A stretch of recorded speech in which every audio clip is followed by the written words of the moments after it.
Hey guys! Did you think that I forgot about you just because I moved here? Well, think again because I am back. Wait, why are you so far? There we go, but now I need to do that. Ooh, this is cute. I love this purple. There we go.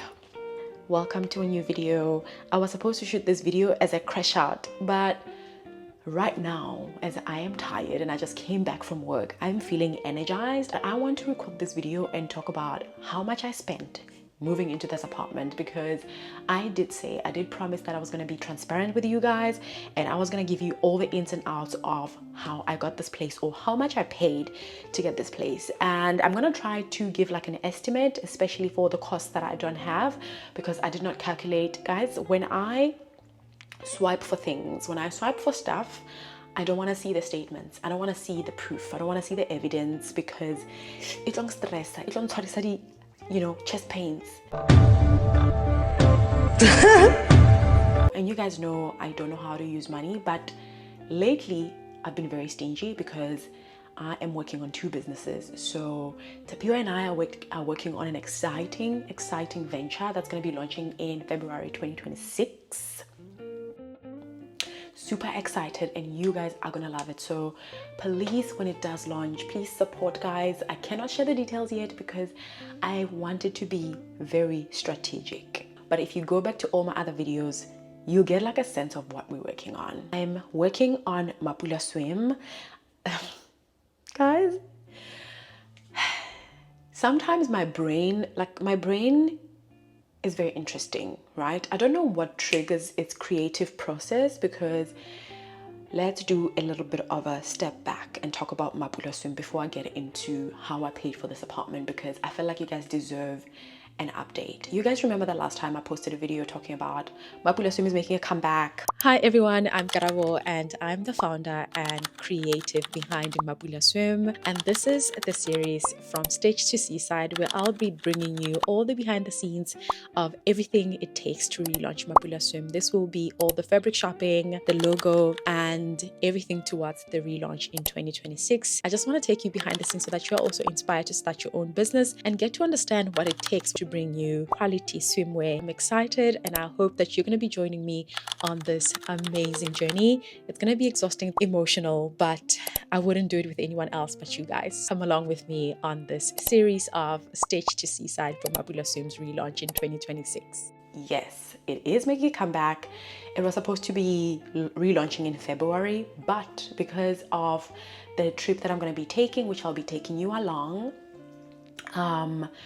this year, I'm taking a trip this year, so my funds are a little bit like stretched, but also the business that I'm building with Tapiwa needs lots and lots of money, so that's going to be going to that business as well. So I need those few months between launching the business that I'm launching with Tapiwa and relaunching Mapula Swim. I need that break to focus the funds after that to that, you know, to my business. I was supposed to launch in February, but also I decided to move the launch to September the 4th.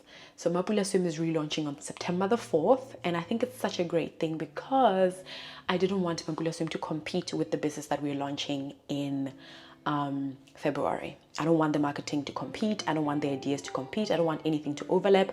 I also don't want to overload you guys with the launches of these businesses. Anyway, while we're talking about businesses, I just want to plug Tapiwa's business because she's launching a business. You can follow her on TikTok, on Instagram. It's called Eleve Grip, which is a Pilates grip socks business, and quality stuff, guys. Very beautiful, very aesthetic, but besides the aesthetic, quality socks. Tapiwa and I were joking about her business, and now it's becoming a reality. I like when doers do, you know, like I'm in an era where I want to surround myself with people who do. I'm done talking, I'm done planning.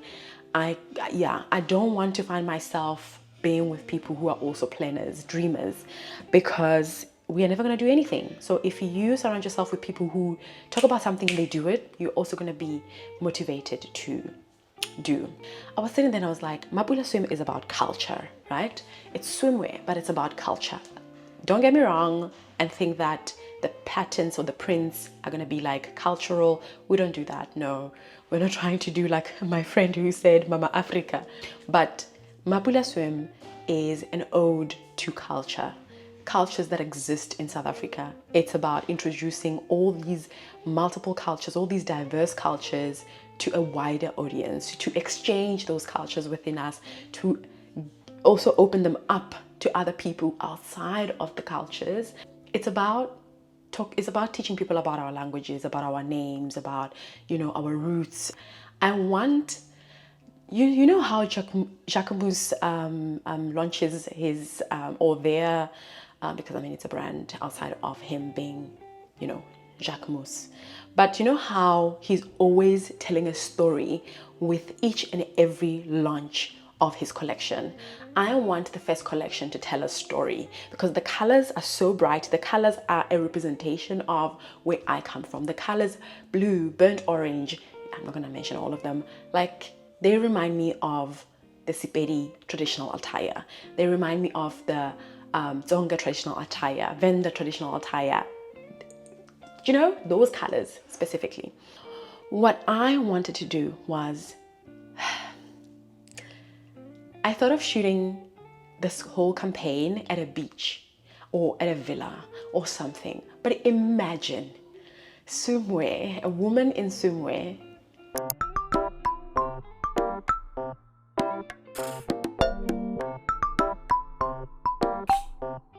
I'm a storyteller. I'm not saying I'm a perfect one, but I'm a storyteller. And I want to bring that to my brand. We're done about Mapula Swim. So now let's talk about how much I paid to acquire this apartment because it was a big spend. I was staying in Noordhoek. I've mentioned this many times, and in Noordhoek, for the one bedroom that I was staying in, I was paying 8,500 rand. And the reason why I was staying in Noordhoek is because there's a shortage of housing in Cape Town. Everything is expensive.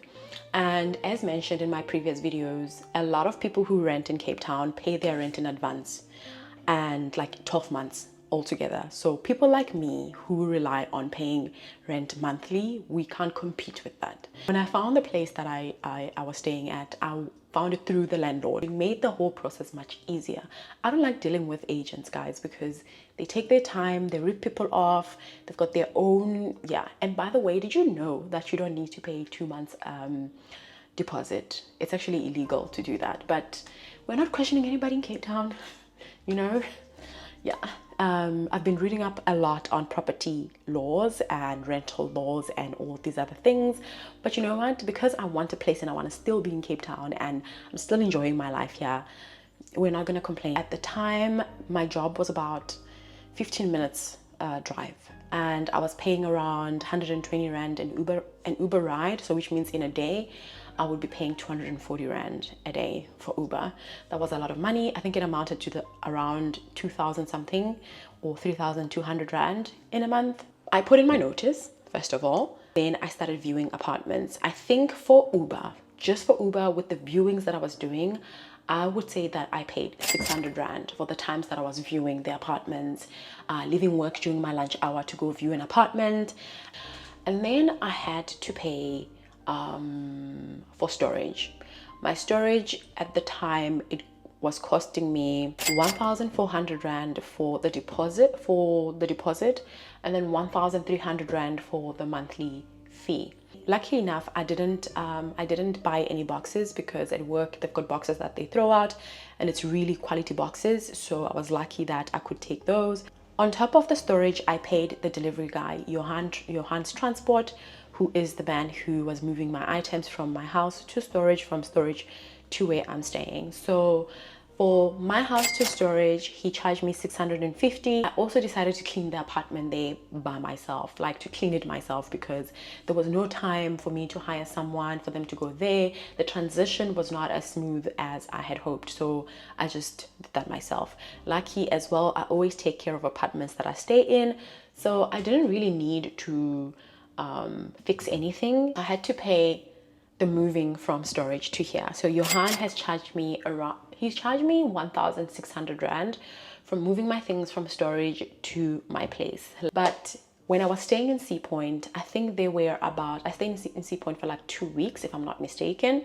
And Tapio would take me to work, but then I would have to travel back to work. So which means that in a day, I would spend around 200 Rand per single trip. So I think during those days, I probably spent an amount of 1,500 Rand, and Sea Point and where I work is too far. We acquired the place. Let's not forget that I acquired the place mid-month. My current apartment. Now here comes the juicy stuff. My apartment is in Wynberg. It is in a very secure area, very quiet area. It's so beautiful. It's gonna be very cold in winter, I've realized, because it's summer and it's just cold in the house. It's very cool. When I walked in, I remember the first time I viewed the apartment, I was with Tapiwa.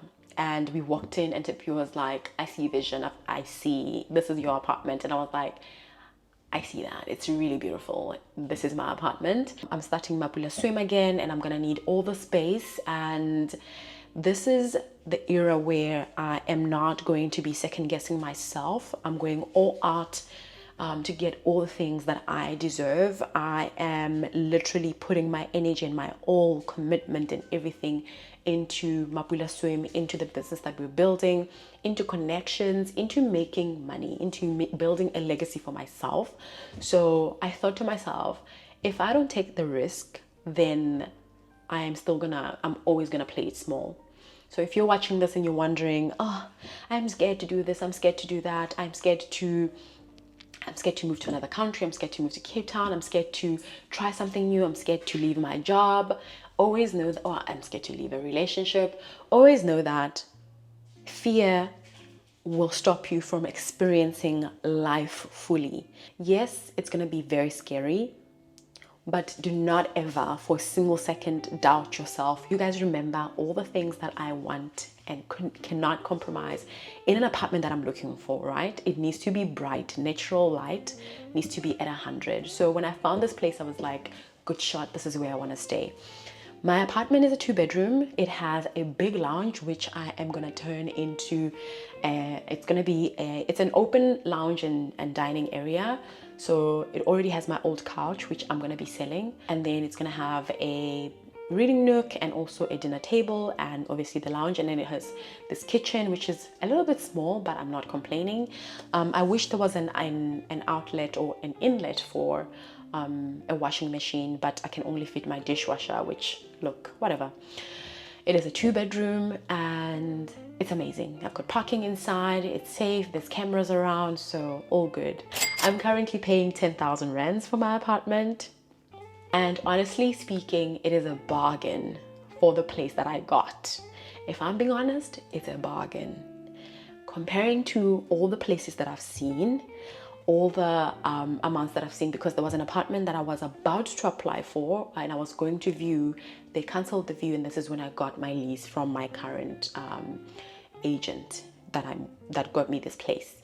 And the place was 9,540 and it was a 1-bedroom. It didn't have a balcony. And yes, it is over the 30% that one should budget for rent. When it comes to rent versus salary ratio. At first, I was very terrified of the idea. I wasn't sure of whether I could maintain the rent. I thought to myself, what is the worst that could happen? I'm not gonna die if I fail to make payments to for my rent. I can always go back home. I have a home, and that's why I said that I needed to be in the space to remember that it's not that serious. I just needed to take the risk. So I'm paying 10,000 rands before it starts sounding like I'm making excuses for this rent. And on top of that, I'm paying Wi-Fi for 400 rand, and it's uncapped.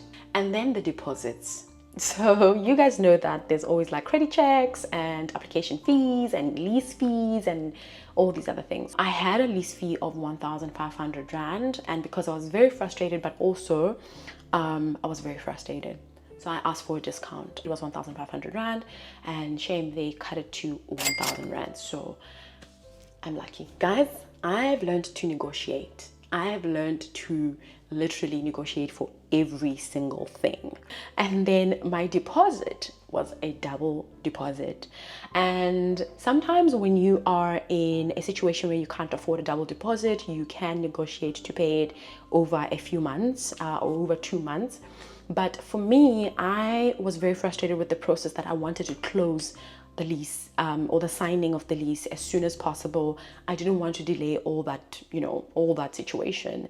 So I had to pay 20,000 rands. And honestly speaking, after the whole situation of viewing apartments and how expensive they are, I do not want to move. I want to stay here for a while, even if my job is like in, I don't know, Paddon Island. I will still stay here and travel to Paddon Island. I don't care. But because I moved in in the middle of October, I had to prorate the rent, and when I calculated, it was 6,100 and something. So in total, for my move into this apartment, I paid about 26,100. 27,100 including the lease fee. I'm gonna give you like a bonus item. In essence, right now as is, I do not allow men in my apartment. I don't want men in my space, and for no particular reason. The only men that I allow in my space are people who fix stuff. My friend who came the other day, he's so unproblematic, and he's one of the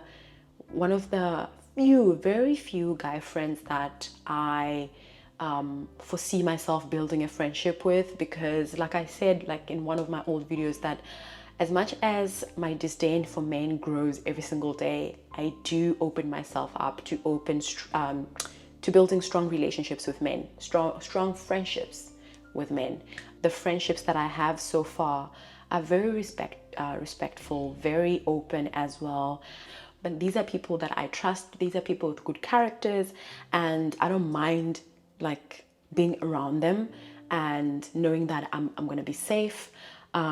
They're more like brothers to me than anything else. So I appreciate having them in my life, and it means a lot. So those are the only people that I allow in my apartment, and women obviously, and my gay friends, and it has helped a lot. It has helped a lot.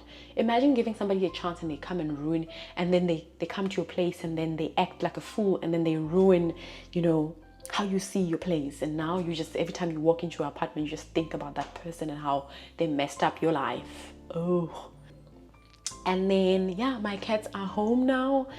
I'm really, really, really grateful to Teli and her mom for taking care of them. Everything is great. I'm very hopeful. Nothing's gonna break my spirit. I'm not allowing anything to do that. I know I sound like I'm trying to convince myself, but yeah, whatever. Delulu era, like I said. So that's it about me and my apartment. Thank you so much for watching, and thank you for always supporting my channel. Okay guys, I'll see you on the next one, and make sure that you take care of yourselves. Remember that you owe it to yourself to live your best life. All right, bye.